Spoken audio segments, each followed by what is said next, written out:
Welcome to the Vibrant Couple. Today I have invited Shana Jane, relationship and dating coach, who wrote a wonderful book, Honest Sex.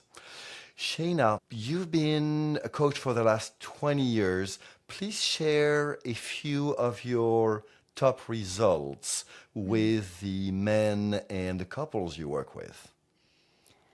Yeah, I think some of my favorite results are the working with men who have such big hearts. They identify as nice guys or people pleasers or trying to do the right thing and actually often trying to make up for other men and things that have happened poorly in women's lives and I love when they come back to me and they're like, I don't know what's happening.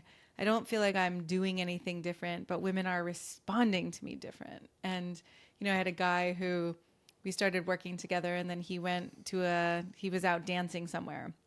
And he was like, this woman came up to me and propositioned me and told me she wanted to go home with me and have sex with me. And they ended up in a relationship for a little while, but he was like, that has never happened to me. Nothing like that has ever happened to me. I've had men say, women are my kid just told me that there's a woman following me around the grocery store. And I had a guy who he was that nice guy. Women were saying no, and then we started working together. And his therapist even said, he's like, I don't know what you're doing with that woman you're working with, but whatever you're doing, keep doing it because something feels different about you. So, there's a depth to, in a way, when I work with men, to support them to actually really feel their own sovereignty, to feel confident, to feel good about themselves, but not in like a shallow, confident way, but in a really deep sense of, I love myself, I believe in myself, I know I'm a good person. And, there's a way we can get more into this, but when you come from that place, feels very different than someone who's out there second guessing themselves or trying to prove something or trying to wear the right mask or the right facade or say the right thing, right? It's a very, very different experience. Or pretend they don't want sex. Exactly.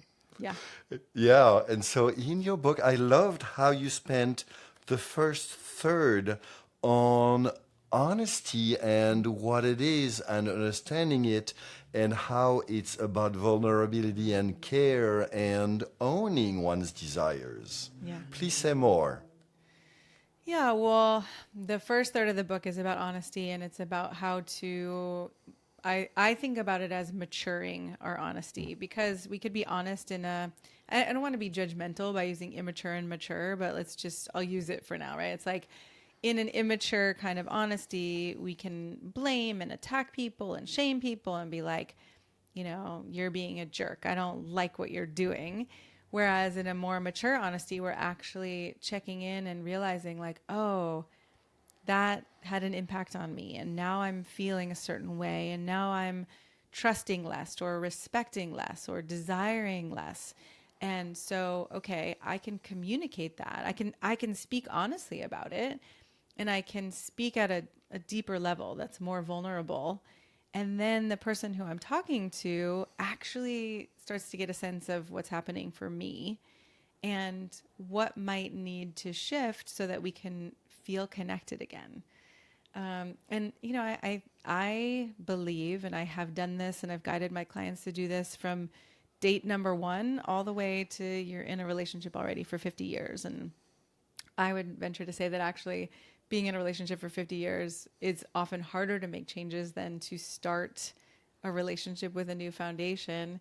But I worked with a couple last year that I think they've been together 30 or 40 years. And they, after working together, they were like, wow, we've never communicated like this. We've never really known each other on this level. And we just were bouncing off each other, with I'm upset about this and I'm upset about this. And so, yeah, it's really, to me, it's the cornerstone, right? If you want passion to stay alive, if you want to feel connected, if you want to have intimacy for the rest of your life, to me, it doesn't happen without that kind of honesty. I so support that. And, in our culture, we've been groomed to express our judgment of others, but not to honestly self-express. I'm Mhm. Mhm. feeling sad or I'm frustrated right now because I would love to have sex with you. I have those desires, but I don't feel responsiveness in you. Yeah. What can we change? Yeah.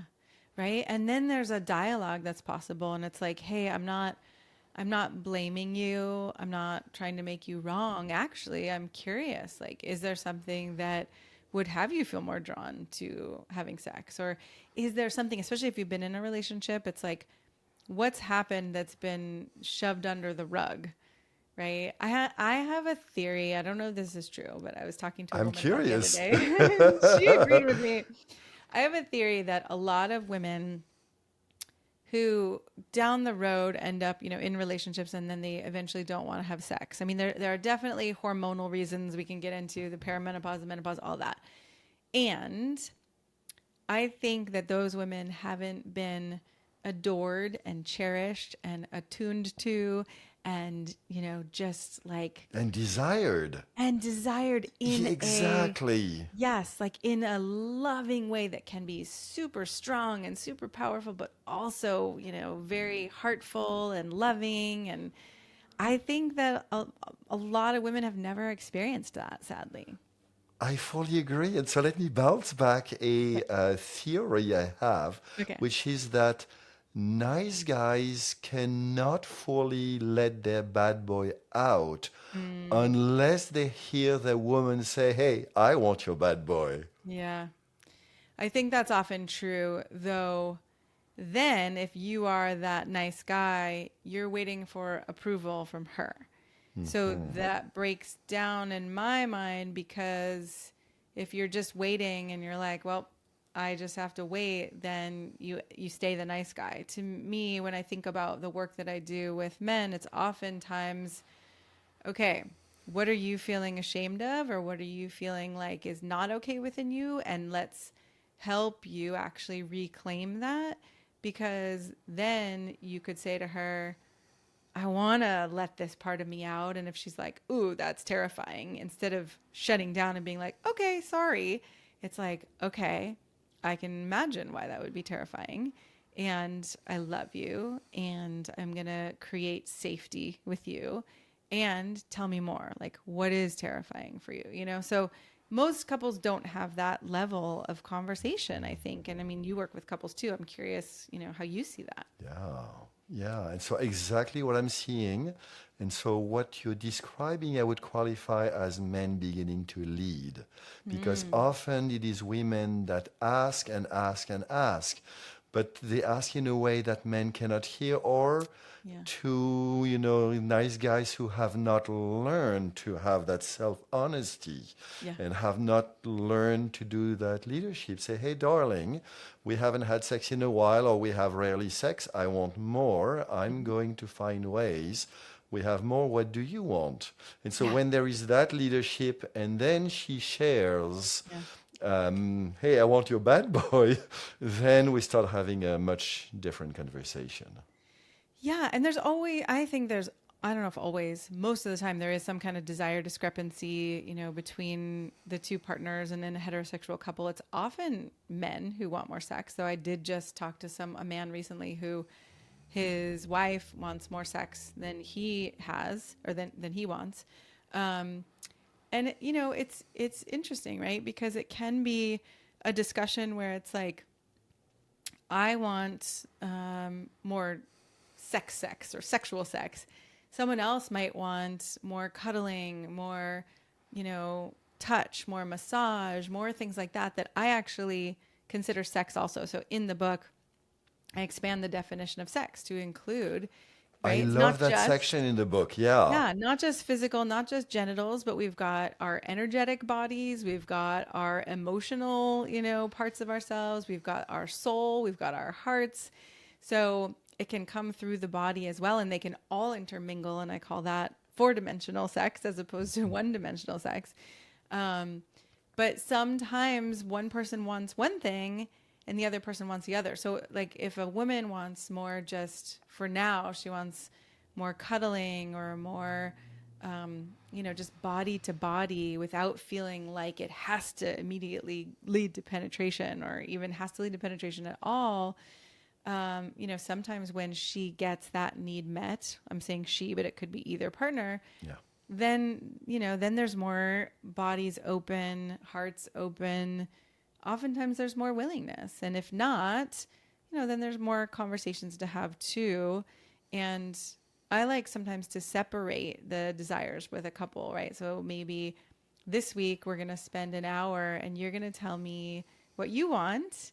And I don't have to just say yes automatically, right? Like I get to negotiate and collaborate and make sure it feels good to me. And then next week, it's going to be the other person's turn to say that. And then it doesn't just get so mushy where nobody's getting what they want. I love that because sexuality and intimacy is so complex. Mm-hmm. If we can practice one thing and then the next and then the next, it's much easier than dealing with all the All of it variables together at at the same once. time. Yeah, Yeah. Sometimes yeah. this might be too clinical for people, but sometimes I call them clinics, right? Like, Mhm. oh, we could have a kissing clinic or we could have I want to figure out what kind of touch feels good to you. Is it harder? Is it softer? Is it nails? Is it fingertips? And not to say that we can do that once and be done and then you know how to touch someone forever. You still have to pay attention in the moment. There are different points in my cycle when I'm like, oh my God, if you touch my nipple, I'm going to punch you in the face. And other times where I'm just like, okay, that's great. Right. And so Mhm. again, right, we can stay connected and communicating before our sexual experiences and during our sexual experiences. And then after the sexual experiences, I also like to talk about how do you debrief that and how do you talk about what worked and what you'd want more of next time and how do we keep building instead of letting, or hoping or praying that sex and intimacy get better over time. You stole one of my questions. I'm going to remove that one here. I love how you invite couples to have that conversation of you need to have different conversations before, during, and after. I totally Yeah. love that because I believe that we should be paying way more attention. In the book, I don't say there's a right way to talk about sex before, during, and after. I say you can talk about sex anytime, right? You can talk about sex before, during, after, and then there are many before, during, and afters. And oftentimes in the middle of sex isn't the best time for processing. Like, well, in the past it used to go this way, and I didn't like that, but now I want it this way. You could. Sometimes I've stopped in the middle of sex and it's turned into this whole long conversation, but most people are more wanting to stay more in the moment with, okay, does this feel good or does that feel good? Or, sometimes we pop out and we're not present anymore or we are distracted and I think that's a powerful thing to be able to come back and say to someone, I think I just checked out for a minute or I went away or something happened and to be able to explore that together, that takes, maybe that's the master level, but it takes something to be willing and to set our egos aside and to be able to say, okay, what happened for you? Did you feel hurt? Did I miss you? Did I, right? Like what is really going on? And we do sometimes sacrifice the sex that we want to have in that moment. But in my experience, oftentimes it will either recover or we get to have better sex later. I mean, I have a chapter in the book that I called The Myth of Happy Sex. And Mhm. that was based in a story that I was having sex with a partner years ago and I wasn't quite there, and he actually stopped and looked into my eyes and said, "Where are you?" Or "Are you here? Where'd you go?" And then I broke down in tears and I hadn't even known that I was sad. And the story was that I went to a funeral that day and I was like just shoving it down, trying to not feel what I was feeling. But it ended up being this beautiful experience where, he kissed my tears and my face. And then it ended up being really intimate and sexual. It doesn't always, right? If something happens in that moment where we leave the sexual domain and more, connect around what somebody's feeling. But it's a powerful way to know,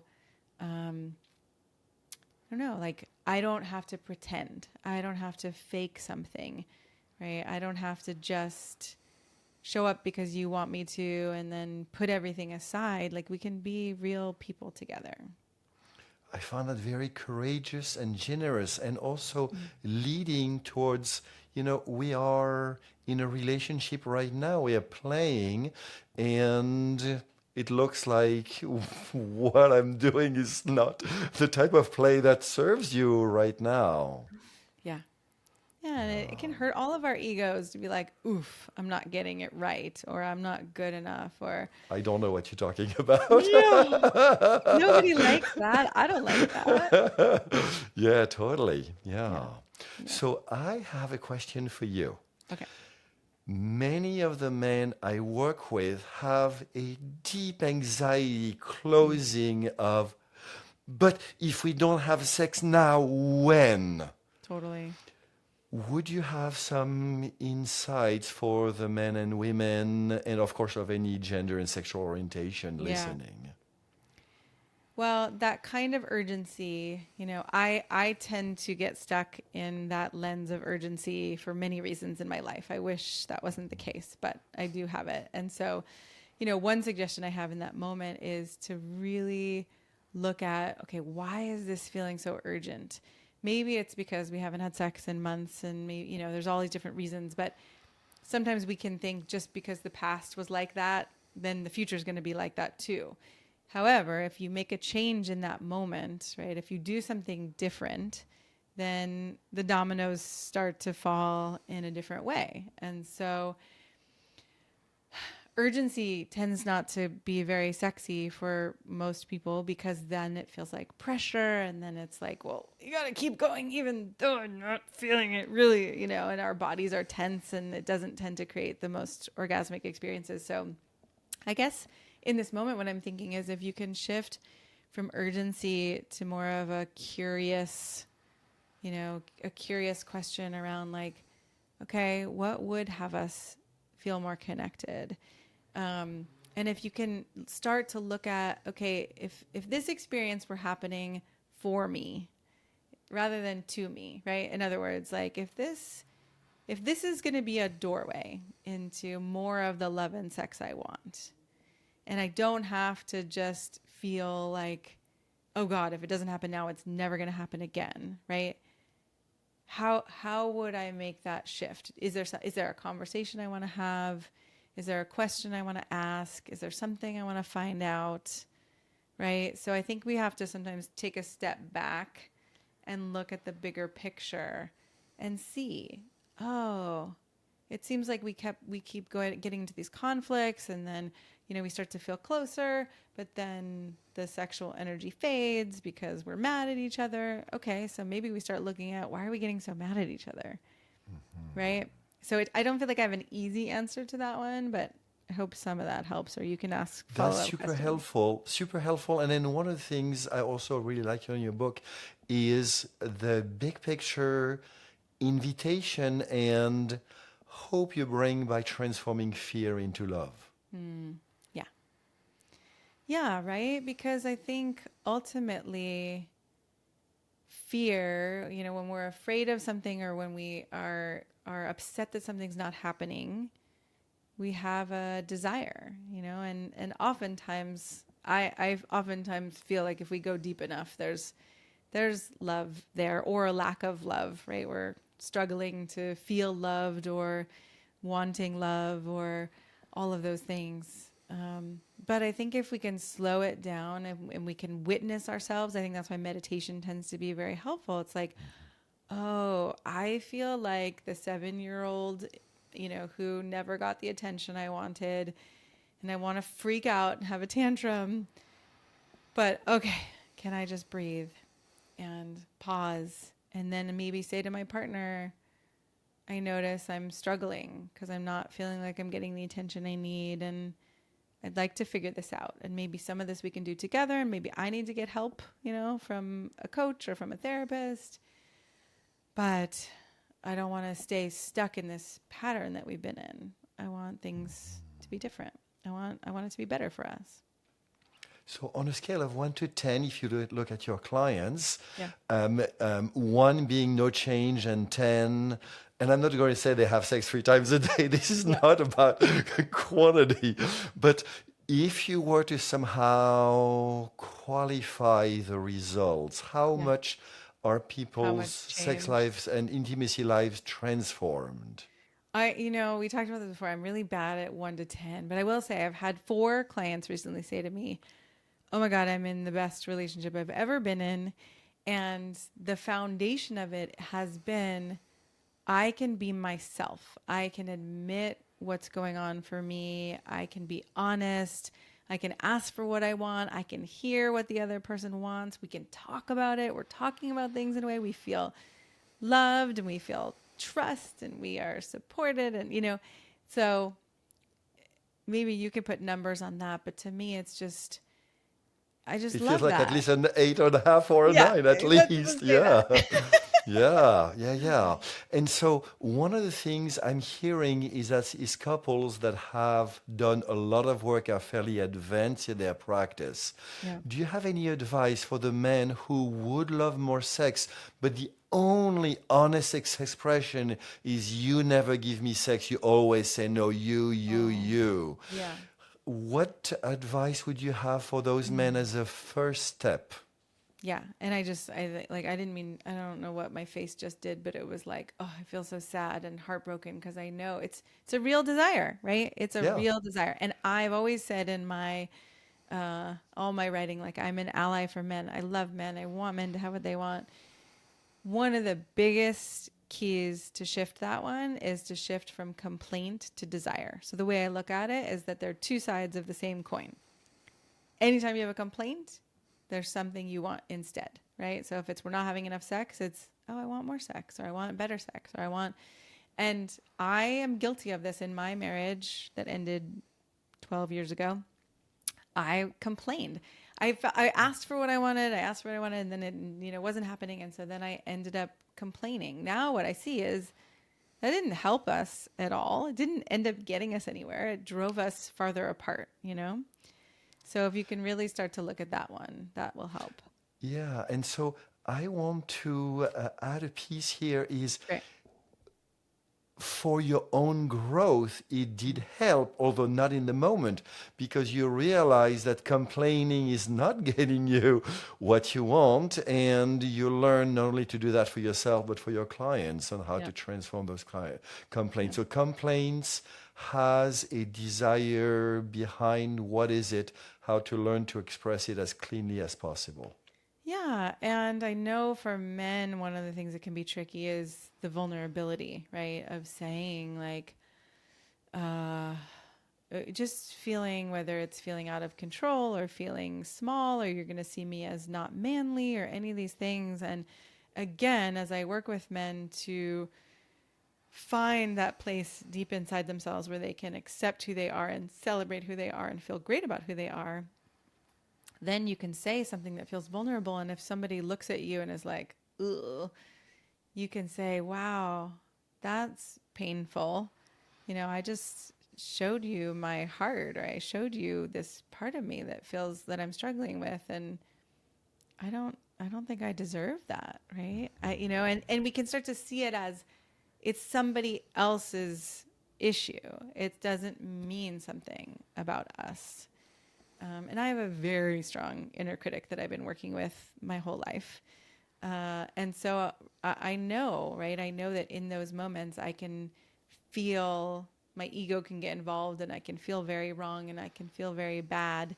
And I also now know how to go deeper and find that place in myself where I'm like, okay, that is not about me. And so, for women listening Yeah. who would love to have, and I'm just going to say intentionally more sexual intimacy, Yeah. because for me it's both at the same time. Mm. And for them, for many, it's starting with intimacy because Yeah. they don't feel they have it. So, why Right. would they Right. even go to sex? Yeah. And so, for these women listening, would you have any advice on to help them rekindle that part of their relationship that is so sorely missing for so many? Yeah. Yeah, I mean, I go back to the complaint versus desire piece as well, because I think a lot of women get frustrated and then tend to nag and poke at men.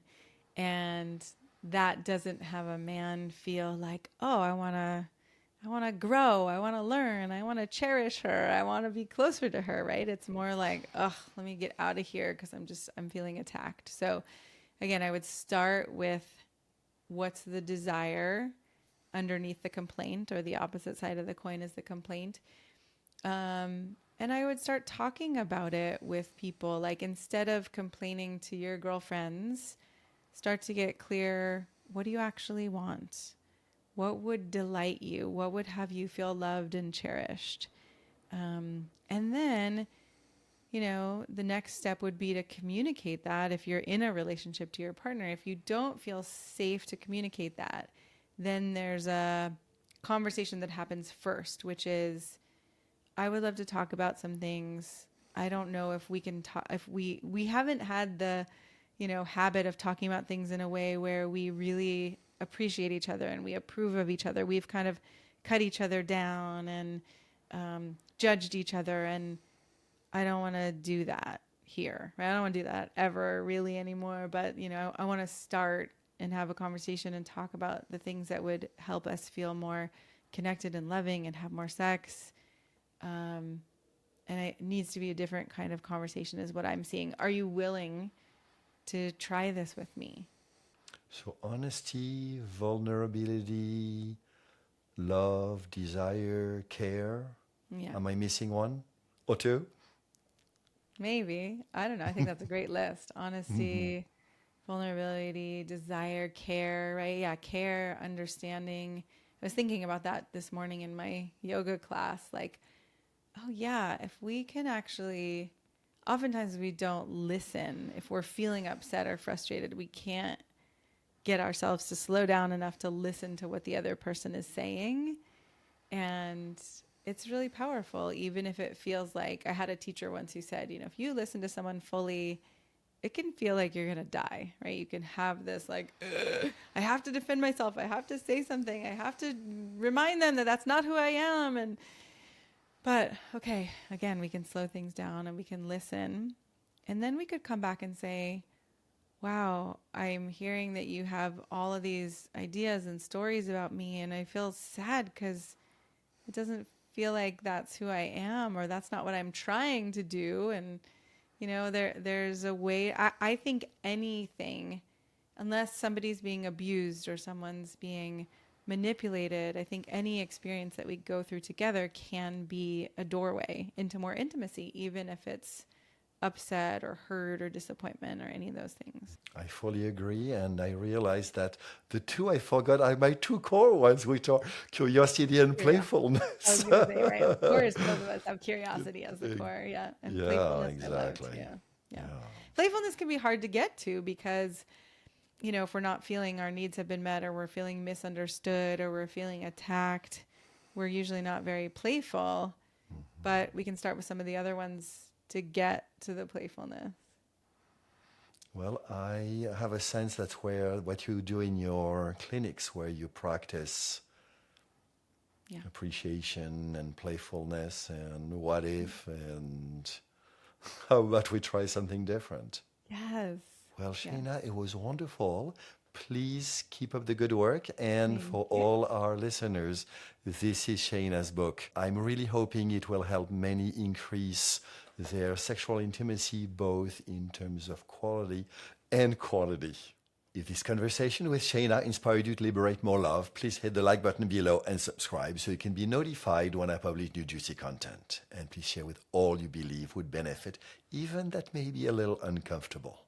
I look forward to seeing you very soon.